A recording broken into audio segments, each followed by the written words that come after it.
우리는 지금 위기의 시대를 살아가고 있습니다. 위기 가운데 가정의 위기가 있습니다.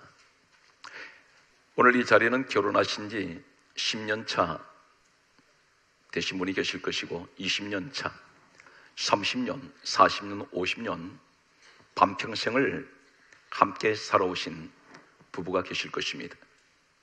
지금까지 살아오시면서 부부 사이에 크고 작은 많은 위기를 경험하셨을 것입니다. 어쩌면 이 자리에 지금도 부부 관계에서 갈등하시는 분이 계실지도 모릅니다. 가장 행복해야만 하는 부부, 그리고 만났을 때 처음 만난 그 아름다움, 사모하는 마음, 늘 꿈에도 그리고 잠자리에서 잊지 못하는 상대방에 대한 이 사랑, 애정은 시간이 흐를수록 점점 식어져만 갑니다. 때로는 평생 이 사람에게 내 일생을 맡겨야 되는가 하는 갈등, 이것은 분명 위기입니다. 요 사이는 황혼 이혼도 증가하고 있다고 했습니다. 이혼하는 이유는 여러 가지가 있겠습니다. 그러나 그 가운데 가장 부부 사이의 큰 갈등은 어떤 것이냐면, 처음에는 많은 기대를 했습니다. 시간이 점점 지날수록 이 사람에게 보이지 않던, 처음에 보지 못했던 단점들이 드러나기 시작합니다. 허물들이 점점 덜쳐지기 시작합니다. 점점 그 기대는 무너져 내려가고 꿈은 사그라지기 시작합니다. 많은 실망이 거듭될수록 이 사람은 결국 이혼이라는 해서는 안 될 그런 선택을 할 때가 있습니다. 그 이혼이 잘잘못을 논하기 전에 가장 중요한 것은 이 위기를 어떻게 하면 극복할 수가 있을까요? 누구에게나 어느 부부든지 반드시 평생을 살아간 동안에 수많은 갈등 속에 다투기도 합니다. 그리고 많은 크고 작은 위기를 경험을 하게 됩니다. 진정으로 이 시대에 가장 아름다운 부부상은 어떤 부부상일까요? 최상의 부부상은 저는 이렇게 말씀드리고 싶습니다. 예수님을 닮은 부부가 최상의 부부입니다. 어떻게 하면 주님을 닮을 수 있을까요? 이 위기가 찾아왔을 때 어떻게 하면 극복할 수가 있겠습니까? 부부 사이에서 가장 견디기 어려운 것은 지난날의 상처에 대한 이 아픔입니다. 저 사람이 내게 과거에 나한테 이런 아픔을 줬다는 것을, 그것을 잊혀지지가 않습니다. 때로는 내게 계속해서 어떤 진통이 올 때에, 아픔이 찾아올 때 다시 이것을 또 재연을 합니다. 끄집어내어서 다시 말합니다. 치유가 되지 않았다는 것입니다. 때로는 이 사람을 떠나고 싶습니다. 예수님께서 이 땅에 33세를 이제 생애를 마지막으로 예수님께서는 감람산에서 하늘로 올리고 가셨습니다. 그로부터 약 30년이 흘렀습니다. 역사는 AD 66년에서 67년 사이에 로마를 통치하던 네로 황제가 로마 시가지를 불을 질렀습니다. 이 사람은 미치광이 시인입니다. 시상이 떠오르지 않을 때에 로마 시내에 낙후된 개발 지역이 있었습니다. 새로 개발을 해야 되는 곳인데, 이 사람이 어떤 작상을 했느냐면 사람들을 시켜서 그곳을 불 질러라고 했습니다. 바로 방화범은 네로였습니다. 그런데 소문은 어떻게 퍼뜨렸냐면, 그리스도인들이, 예수 믿는 사람들이 불을 질렀다고 소문을 퍼뜨리고 있습니다. 삽시간에 로마 전역에 그리스도인들이 방화범이라는 소문이 파닥에 퍼지기 시작합니다. 그렇지 않아도 계속 박해를 받던 그리스도인들은 로마 시민들이 흉기를 들고 무차별하게 로마 시내에 있던 그리스도인들을 죽이기도 하고 그들은 폭력을 행사했습니다. 이러한 사건이 전개되면서 AD 66년에서 68년 사이에 학자들은 이렇게 고정을 하고 있습니다. 로마에 있던 감옥에 갇혀있던 베드로, 바울이 이 시기에 가장 끔찍한 사형장의 이슬로 사라집니다. 다시 말해서 그들은 순교의 길을 가게 됩니다. 오늘 디모데 후서 이 성경은 바로 로마 감옥에 갇혀있던 바울이 이 죽음을 눈앞에 두고 있습니다. 점점 이 사람에게는 시시각각으로 다가오는 이 죽음에 대한 두려움, 불안 앞에 이 사람은 이제 사형 집행을 기다리고 있습니다. 이때 이 사람은 디모데후서를 기록을 하면서 지나간 날을 회상을 하면서 그리고 현실의 자신의 모습을 돌아보면서 다음과 같은 가슴 아픈, 어쩌면 이 바울은 너무나 가슴 아픈 이런 한 구절의 글을 오늘 디모데후서 4장 10절에 기록하게 됩니다. 데마는 이 세상을 사랑하여 나를 버리고 데살로니가로 갔습니다. 그리고 말하면서 그리스에게는 갈라디아로 갔습니다. 디도는 달마디아로 갔습니다. 그렇게 말하면서 이렇게 바울은 디모데후서 4장 11절에 또 이렇게 기록하고 있습니다. 누가만 나와 함께 있습니다. 마가를 내게 데려오십시오. 그가 나에게 유익합니다. 이렇게 기록하고 있습니다. 이 데마라는 사람은 바울이 젊은 날 그림자처럼 늘 함께했던 사람이었습니다. 바울이 있는 곳에는 항상 데마라는 사람이 그림자처럼 옆에 있었습니다. 바울은 수많은 능력을 행했던 사람이었습니다. 그는 엄청난 선교를 했습니다. 손수건 앞치마만 몸에 지니고 있던 것도 갖다 얹으면, 다시 말씀드려서 바울에게 있던 천조각을 갖다 얹으면 귀신이 나가고 병이 치료되는 이런 강화할 능력이 나타났던 사람이 바울이었습니다. 이때 데마도 바울 곁에 있었을 것입니다. 그런데 화려했던 이 바울의 시절은 지나가고 이 사람은 이제 순교의 죽음의 현장에 이 사람은 서게 되었습니다. 그토록 데마가 바울을 사랑했고 항상 늘 동고동락을 같이 했던 이 사람이 바울에게 위기가 찾아왔을 때 이 사람은 이 세상을 사랑해서 바울을 떠나갔습니다. 여기에 그레스게라는 사람도 갈라디아로 가버렸습니다. 디도라는 사람도 달마디아라는 곳으로 갔습니다. 바울은 가슴 아픈 이야기를 합니다. 과거에 나를 사랑했던 사람들, 나를 그토록 따랐던 사람들이 이제 내가 힘이 없어질 때, 이제 내가 죽음의 길을 눈앞에 두고 있을 때 저들은 나를 떠나가고 있습니다. 우리의 지난날 모습을 돌아봅니다. 한때는 대단히 화려한 나에게는 그 시절이 있었습니다. 한때는 누구 못지않는 재물도 있었습니다. 내게는 남들이 따라오지 못할 만큼 그런 지식도 있었습니다. 한마디로 말하면 내가 잘 나갈 때 수많은 사람들은 내게 항상 주변에 있는 많은 사람들로 둘러싸여져 있었습니다. 그러나 지금 현실의 나의 모습을 돌아볼 때 나이는 들었고 가진 물질은 다 잃어버렸고 나에게는 세상 힘이 아무것도 없습니다. 내 몸은 병들어 있습니다. 나의 주변을 돌아보았을 때 바울처럼 모든 사람은 한 사람 두 사람씩 내 곁을 떠나갔습니다. 오늘 이 바울은 쓸쓸하게 자신이 다가오는 이 죽음 앞에 가장 가슴 아팠던 것은 죽음이 두려운 것보다도 나를 그토록 따랐던 많은 사람들이 떠나가는 것에 대해서 그런 서글픈 마음을 감추지 못하고 있습니다. 그러면서 하는 말이 누가만 나와 함께 있다고 말합니다. 그리고 이 사람이 하는 말은 마지막 그가 보고 싶었던 사람 한 사람을 얘기를 하고 있습니다. 마가라는 사람이었습니다. 마가를 내게로 좀 데려와 주십시오. 그가 나에게 유익한 사람입니다. 이렇게 말하고 있습니다. 마지막 순교를 앞두고 있는 이 바울은 유일하게 보고 싶은 사람 마가를 찾고 있습니다. 이 사람은 어떤 사람일까요? 오늘 바울의 모습을 보면서 우리 예수님의 모습을 봅니다. 우리 주님이 이 땅에서 12제자를 택하셨습니다. 친히 찾아가셔서 한 사람 한 사람을 전부 제자 삼으셨습니다. 이 사람들은 예수님 곁에 있을 때 화려한 인생을 보냈던 사람들입니다. 수많은 사람들이 구름대처럼 예수님 곁에 모여들 때에 환호하는 그들 가운데 제자들은 대단히 자랑스러운지 모릅니다. 의기양양이 있을 것입니다.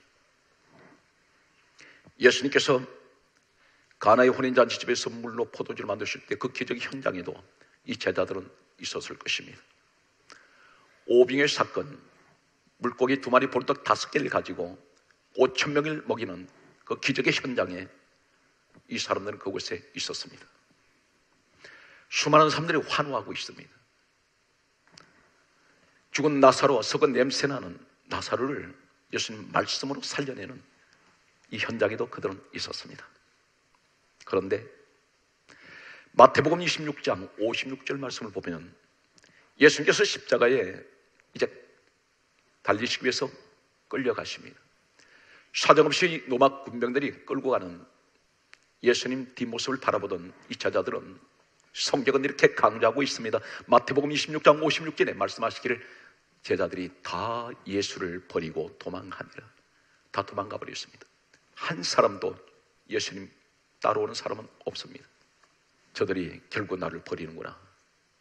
심한 배신감, 그리고 예수님께서 보실 때 이 사람들에 대한 실망감, 어쩌면 이 모습은 우리의 모습인지도 모릅니다.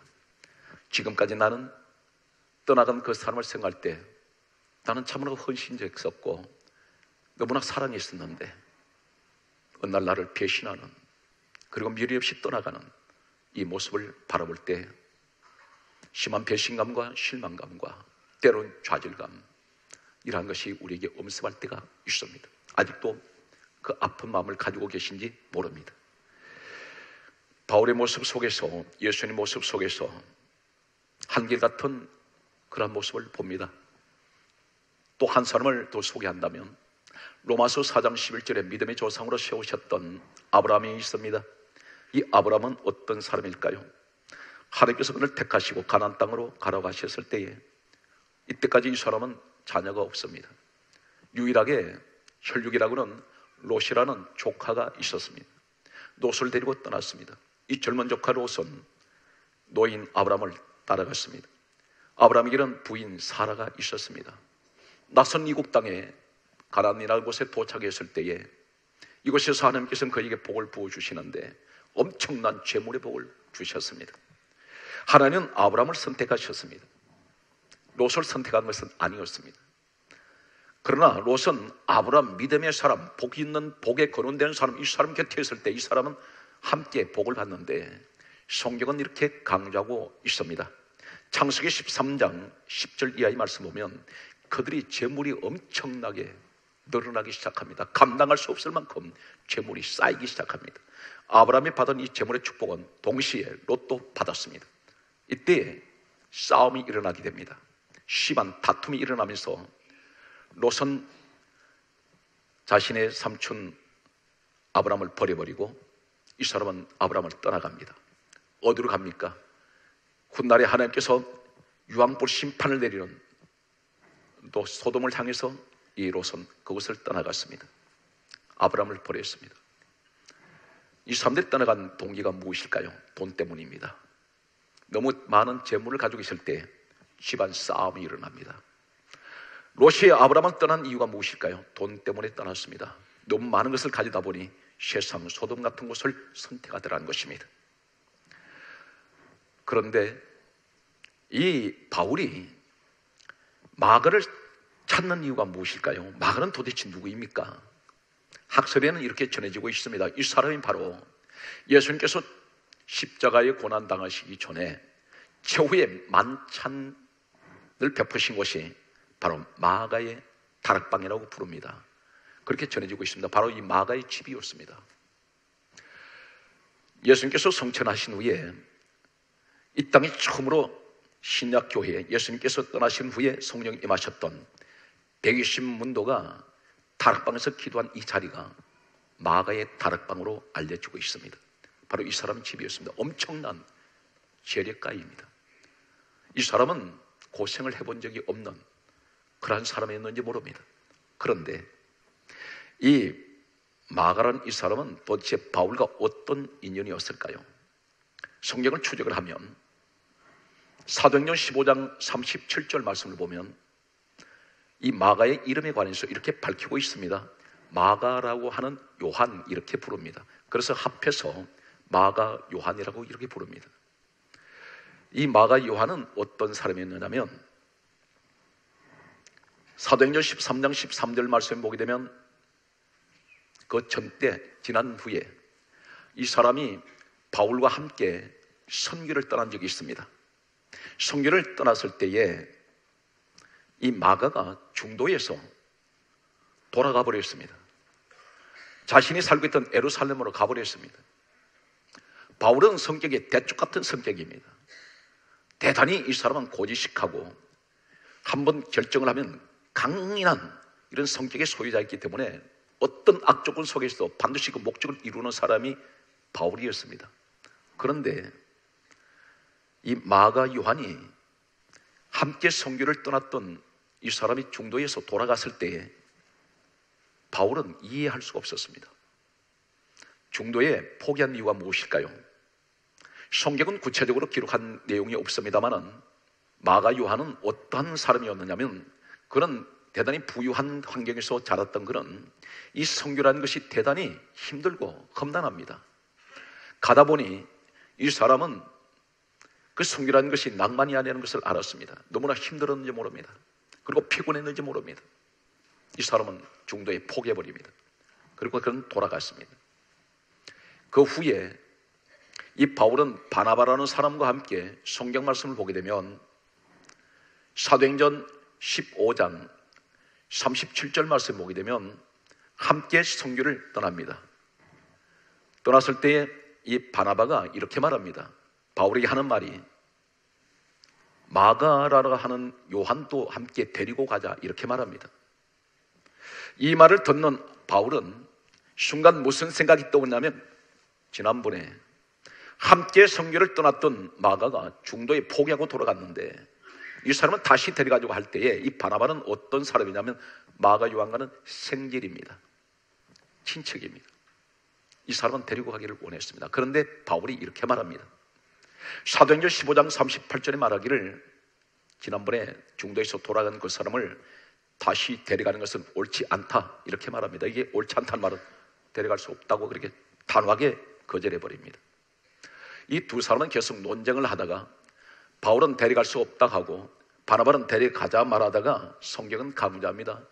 사도행전 15장 39절에 서로 심히 다투었다고 말하고 있습니다. 이 원어의 의미는 어떤 것이냐면 주먹이 오고 갈 정도로 험악한 그런 분위기까지 가버렸습니다. 바울과 바나바는 대단히 친한 친구 사이나 마찬가지였습니다. 그런데 이 마가 때문에 심한 다툼이 일어났습니다. 주먹 다짐을 할 만큼 이 사람들 험악한 분위기가 되었습니다. 성경은 이렇게 강조하고 있습니다. 피차 갈라져 버립니다. 바울을 떠나갔던 마가, 바울과 함께 가기를 거절했던 이 마가 요한, 과거에 그런 사람인데 죽음을 눈앞에 두고 있는 그가 마가를 부르고 있습니다. 마가를 보고 싶어 합니다. 나 죽기 전에 마가 다시 한번 얼굴 보고 이 땅을 떠나고 싶었는지 모릅니다. 왜 그렇습니까? 시간이 흘러가면서 세월이 흐르면서 이 바울의 마음은 변하기 시작합니다. 그를 용서하려고 했습니다. 그리고 그를 사랑했습니다. 그리고 그를 보고 싶어 합니다. 나에게 데려와 주시오. 결국 이 마가는 바울에게 왔습니다. 바울에게 왔던 이 마가는 전혀 과거의 모습이 아니었습니다. 골로새서 4장 10절은 이렇게 기록되어 있습니다. 마가는 바울이 갇힌 감옥 속에 함께 갇혔습니다. 감옥 안에서 바울과 함께 생활합니다. 이때부터 이 마가 요한은 바울을 떠나지 않습니다. 그림자처럼 끝까지 따르다가 전해지는 학설에 의하면 많은 사람 데마도 떠났고 그리고 그로스기도 떠났고 디도도 다 떠나버린, 그토록 사랑했던 사람들 다 떠나버린 그 현장에 쓸쓸하게 죽어가는 이 바울의 순교 현장에 바로 마가 요한이 그 자리에 홀로 서 있습니다. 바울의 시신을 거두었던 사람이 바로 마가 요한으로 알려져 있습니다. 이 사람은 훗날에 알렉산드리아에서 교회를 세우게 됩니다. 그리고 이 사람은 마가 요한은 훗날에 복음을 전하다가 그는 순교했습니다. 과거에는 실망만 주었던 사람, 과거에는 나를 떠났던 저 사람, 다시는 보지 않겠다고 했던 이 사람이 완전히 사람이 달라져 버렸습니다. 바울이 훗날에 만났던, 죽음의 현장에서 만났던 이 마가는 과거에 그런 사람이 아니었습니다. 사랑하는 성도 여러분, 지금 현실의 나의 모습을 보면 사랑하는 내 남편이, 사랑하는 내 아내가 지금까지는 어떤 많은 실수가 있었다 할지라도, 내게 많은 실망을 주었다 할지라도 이 사람은 분명 앞으로 달라질 수가 있습니다. 마치 마가 요한처럼 사람은 변할 수 있습니다. 오늘 이러한 모습을 가진 이 마가 요한, 바울과 마가 관계에서 보는 이 모습은 바로 예수님과 제자들의 관계의 모습입니다. 예수님은 제자들이 도망갔을 때에 주님이 그들을 다시는 찾지 않을 수 있습니다. 버려버릴 수 있습니다. 그런데 주님께서 부활하신 후에 도망난 그들을 친히 찾아가셨습니다. 그리고 첫 마디가 너희에게 평강이 있을지어다. 가장 먼저 평강을 말씀하셨습니다. 그리고 이 사람들을 다시 부르셨습니다. 떠나간 사람들, 바울은 마가를 찾았고, 떠나간 사람 예수님은 제자들을 다시 찾습니다. 특히 베드로 같은 사람은 그토록 사랑했던 사람인데 예수님 버리고 도망갔던 그가 과거의 생활로 돌아가서 요한복음 21장 사건 전체는 이렇게 기록되고 있습니다. 그가 과거에 고기 잡던 어부인으로 돌아갔을 때에 부활하신 주님이 그를 친히 찾아오셔서 조반을 차려놓으시고 그리고 그를 부르셨습니다. 이리 와서 조반을 먹자. 주님이 준비해 놓으신 생선 불 위에 구워놨습니다. 떡도 준비해 놓았습니다. 그리고 말없이 주님은 베드로와 함께 마주 앉아서 식사를 나누었습니다. 그리고 주님이 단 한마디 물어보십니다. 나를 사랑하느냐? 이 앞에 베드로야 이렇게 부르지 않습니다. 요한의 아들 시몬아, 과거의 이름입니다. 너는 과거로 돌아갔지 않니? 그 이름을 부르시는 것은 심리학적으로 보면 주님은 그 이름 속에 너는 과거의 베드로가 아니야. 너는 다시 옛날로 돌아간 사람이야. 이러한 의미를 가지고 있습니다. 이때 베드로는 고개를 돌 수가 없습니다. 이때 주님은 그에게 한마디도 질책하지 않습니다. 과거를 묻지 않습니다. 며칠 전에 일에 대해서 묻지 않습니다. 아픈 상처를 건드리지 않습니다. 단 한마디, 내가 나를 사랑하느냐? 제가 주를 사랑합니다. 오늘 사랑하는 성도 여러분, 부부관계에서 지난 날에 대해서 질책하기보다 이렇게 물어보십시오. 당신 지금도 나를 사랑합니까? 그렇게 물으신다면 내가 당신을 사랑합니다. 아무도 내 아멘 안 하네. 내가 이럴 때만큼 무한할 데가 없습니다.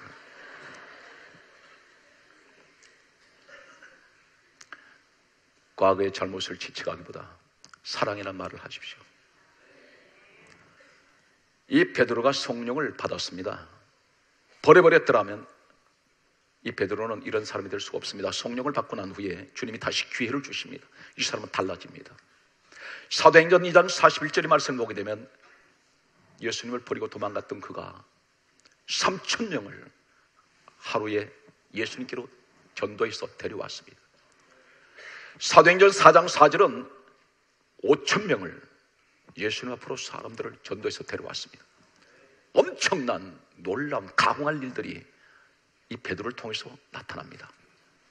그의 한 번 잘못을 질책하지 아니하시고 그를 다시 끌어안으시고 그에게 다시 기회를 제공하시는 우리 주님의 모습, 이 모습은 바로 무엇을 말합니까?